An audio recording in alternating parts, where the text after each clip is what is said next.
নমস্কার বন্ধুরা, সুপ্রিয়া রান্নাঘরে তোমাদের সকলকে স্বাগত। আজকে পটল দিয়ে সম্পূর্ণ নিরামিষ একদমই নতুনত্ব একটা রেসিপি তোমাদের সাথে শেয়ার করব। একঘেয়ে পটলের রেসিপি খেতে ভালো না লাগলে এইভাবে পটল রান্না করে খেয়ে দেখো, খেতে দুর্দান্ত টেস্টি হয়। তাহলে চলো বন্ধুরা, দেখে নেওয়া যাক আজকের রেসিপি কিভাবে বানানো হয়।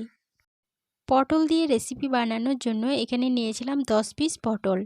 আর পটলের খোসাগুলোকে অল্প করে রেখে এইভাবে দুভাগ করে পটলগুলো কেটে নিয়েছি। তারপরে পটলগুলো জল দিয়ে ভালোভাবে ধুয়ে নিয়েছি। এখানে আমি আমার রান্নার প্রয়োজন মতো 10 পিস পটল রান্না করছি, তবে তোমরা তোমাদের রান্নার প্রয়োজন অনুযায়ী পটলের পরিমাণ বাড়িয়ে বা কমিয়ে নিতে পারো। পটলের মধ্যে দিয়ে দিলাম 1 চামচ গাওয়া ঘি, সামান্য পরিমাণ কাশ্মীরি লঙ্কা গুঁড়ো, আর দিয়ে দিচ্ছি সামান্য পরিমাণ গোলমরিচের গুঁড়ো। এবার এর মধ্যে দিয়ে দিচ্ছি খুব সামান্য পরিমাণ লবণ। এবার সমস্ত উপকরণ হাত দিয়ে খুব ভালোভাবে মেখে নেব। বন্ধুরা, আশা করি তোমরা অনেকভাবেই নিরামিষ পটল রান্না করে খেয়েছো, কিন্তু এই পদ্ধতিতে একবার নিরামিষ পটল রান্না করে খেয়ে দেখো, এর স্বাদ সারা জীবন মুখে লেগে থাকবে। সমস্ত উপকরণ ভালোভাবে মেখে নেওয়া হয়ে গেছে। এবার এগুলো 5 মিনিটের জন্য রেস্টে রেখে দিলাম। এরপরে গ্যাসের ওভেনে একটা কড়াই বসিয়ে গ্যাসটা অন করে কড়াইয়ের মধ্যে দিয়ে দিলাম সামান্য পরিমাণ কসুরি মেথি। এবার শুকনো কড়াইয়ে কসুরি মেথিটাকে একটু সময় ধরে নেড়েচেড়ে ভালোভাবে ভেজে নিলাম। কসুরি মেথিগুলো ভালোভাবে ভেজে নেওয়ার পর ওগুলো কড়াই থেকে নামিয়ে রেখে দিলাম। এরপরে গ্যাসের ওভেনে আবারও কড়াই বসিয়ে গ্যাসটা অন করে কড়াইয়ের মধ্যে দিয়ে দিলাম পরিমাণ মতো সরষের তেল। এদিকে পটলগুলো 5 মিনিটের জন্য রেস্টে রেখেছিলাম। 5 মিনিট হয়ে যাওয়ার পরে পটলগুলো গরম তেলের মধ্যে দিয়ে দিলাম। এবার বেশ কিছুক্ষণ সময় ধরে পটলগুলো নেড়েচেড়ে ভেজে নেব। পটলগুলো একটু নেড়েচেড়ে ভেজে নেওয়ার পরে এর মধ্যে একটা ঢাকা দিয়ে দিচ্ছি। ঢাকা দিয়ে পটলগুলো ভাজা হতে দেব।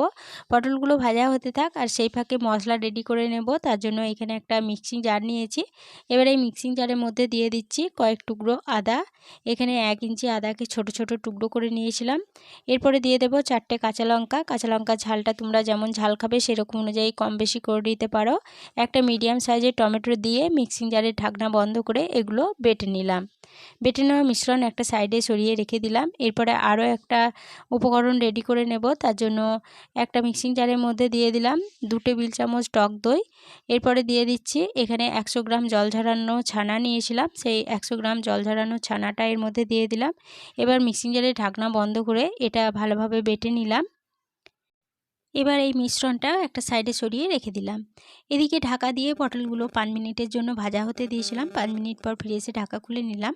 আর এই 5 মিনিট ঢাকা দিয়ে ভাজা হওয়ার ফাঁকে দুবার ঢাকা খুলে পটলগুলো নেড়েচেড়ে দিয়েছিলাম। অবশ্যই দুবার ঢাকা খুলে নেড়েচেড়ে দেবে, নাহলে কিন্তু পটলগুলো পুড়ে যেতে পারে। পটলগুলো তেল থেকে তুলে নেওয়ার পরে ওই তেলেই ফোড়নের জন্য দিলাম একটা দারচিনির টুকরো, একটা এলাচ, একটা লবঙ্গ, আর সামান্য পরিমাণ গোটা জিরে, একটা গোটা শুকনো লঙ্কা। ফোড়নগুলো ভালোভাবে ভেজে নিলাম। ফোড়ন থেকে যখন সুন্দর গন্ধ বেরোতে শুরু করে দিয়েছে, তখন যে মশলার পেস্টটা বানিয়ে রেখেছিলাম সেটা দিয়ে দিলাম। এবার মিডিয়াম ফ্লেমে এই পেস্টটাকে একটু ভালোভাবে নেড়েচেড়ে কষিয়ে নিচ্ছি। মিডিয়াম ফ্লেমে আদা, টমেটো, কাঁচা লঙ্কা 1 মিনিট মতো নেড়েচেড়ে কষিয়ে নিলাম। এরপরে আদা থেকে যখন কাঁচা গন্ধটা চলে গেছে, তখন গ্যাসের ফ্লেমটা একদম লোতে করে দিয়ে এর মধ্যে দিয়ে দিলাম 1 চামচ জিরে গুঁড়ো, আর কালারের জন্য দিলাম খুব সামান্য পরিমাণ কাশ্মীরি লঙ্কা গুঁড়ো। মিক্সিং জারটা ধুয়ে সামান্য পরিমাণ জল দিয়ে দিলাম। এবার গ্যাসের ফ্লেমটা লো টু মিডিয়ামে রেখে মশলাটা ভালোভাবে নেড়েচেড়ে কষিয়ে নেব। লো টু মিডিয়াম ফ্লেমে মশলাটাকে মিনিট 5 সময় ধরে নেড়েচেড়ে কষিয়ে নিলাম। মশলা খুব ভালোভাবে কষানো হয়ে গেছে।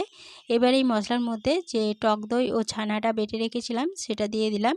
এবার গ্যাসের ফ্লেমটা একদম লোতে করে দিয়ে এই মশলার সাথে এটাকে আবার একটু নেড়েচেড়ে কষিয়ে নেব। লো ফ্লেমে ছানা ও দইটাকে 2 মিনিটের জন্য নেড়েচেড়ে কষিয়ে নিলাম। এগুলো ভালোভাবে কষানো হয়ে গেছে। এবার এর মধ্যে দিয়ে দেব ভেজে তুলে রাখা পটলগুলো। সমস্ত পটলগুলো দিয়ে দিলাম। এরপরে দিয়ে দেব স্বাদমতো লবণ। এবার গ্যাসের ফ্লেমটা মিডিয়ামে রেখে মশলার সাথে পটলগুলো একটু নেড়ে কষিয়ে নেব। মশলার সাথে পটলগুলোকে 1 মিনিটের জন্য নেড়েচেড়ে কষিয়ে নিলাম। এরপরে এর মধ্যে দিয়ে দেব পরিমাণ মতো জল। যে মিক্সিং জারে আমি দই ও ছানাটা বেটে রেখেছিলাম, সেই মিক্সিং জারটা ধুয়ে 1 কাপ পরিমাণ জল দিয়ে দিলাম। এরপরে দিয়ে দেব 1 চামচ চিনি। এবার সমস্ত উপকরণ ভালোভাবে নেড়েচেড়ে মিশিয়ে নিচ্ছি। সমস্ত উপকরণ খুব ভালোভাবে নেড়ে মিশিয়ে নেওয়া হয়ে গেছে। এবার ঝোলটা যখন ফুটতে শুরু করে দিয়েছে, তখন এর মধ্যে একটা ঢাকা দিয়ে দিচ্ছি। ঢাকা দিয়ে মিডিয়াম ফ্লেমে পটলটাকে বেশ কিছুক্ষণের জন্য রান্না করে নেব। ঢাকা দিয়ে মিডিয়াম ফ্লেমে পটলটাকে 4 মিনিটের জন্য রান্না হতে দিয়েছিলাম। 4 মিনিট পর ফিরে এসে ঢাকা খুলে নিয়ে পটলগুলো ভালোভাবে নেড়েচেড়ে নিয়ে পটলগুলো ভালো মতো সিদ্ধ হয়েছে কিনা এবার চেক করে নেব। পটলগুলো দেখো খুব ভালোভাবে সিদ্ধ হয়ে গেছে। এবার এর মধ্যে দিয়ে দেব খুব সামান্য পরিমাণ গরম মশলার গুঁড়ো আর 1 চা চামচ গাওয়া ঘি। এবার ঘি ও গরম মশলার গুঁড়োটা তরকারির সাথে ভালোভাবে নেড়েচেড়ে মিশিয়ে নিচ্ছি। ঘি ও গরম মশলার গুঁড়ো ভালোভাবে নেড়েচেড়ে মিশিয়ে নেওয়ার পরে গ্যাসের ফ্লেমটা বন্ধ করে দিলাম। আর যে কসুরি মেথিটা ভেজে রেখেছিলাম সেটা হাতের তালুর সাহায্যে গুঁড়ো করে উপর থেকে দিয়ে ঢাকা দিয়ে আরও 5 মিনিটের জন্য স্ট্যান্ডিং টাইমে রেখে দিয়েছিলাম।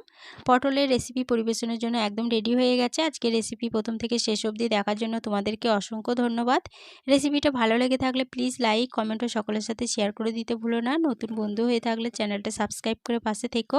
আজকের রেসিপিটা এই পর্যন্তই ছিল। ফিরে আসবো আবার নতুন কোনো রেসিপি নিয়ে।